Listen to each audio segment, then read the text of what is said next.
Hi, hello everyone! So ngayon, share ko sa inyo kung magkano nagastos ko dito sa pamimili sa Mr. DIY. Sasabihin ko sa inyo kung magkano yung price ng bawat item. So mag-start na tayo. Glass bowl, ang price nito, 125. Yan, binili ko to kasi i-invite ako ng friend to, regalo ko sa kanya. Yung susunod naman, lady socks. Tatlong klase siya. 53 pesos. Meron siyang design ng pusa, kulay gray. Yung next namang socks na plain, ang price nito 45 pesos each. So merong gray, tapos merong black.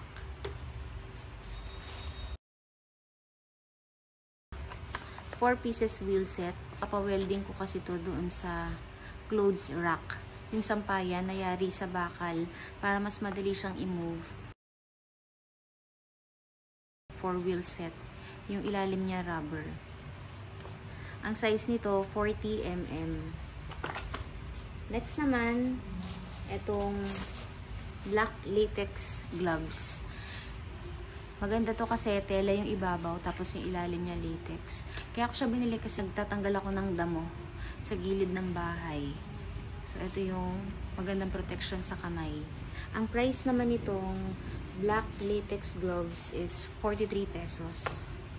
Next naman, itong cosmetic bag. Tela siya. Ayan, madali siyang labahan. Pang-organize. Ang price naman nito, 139 pesos.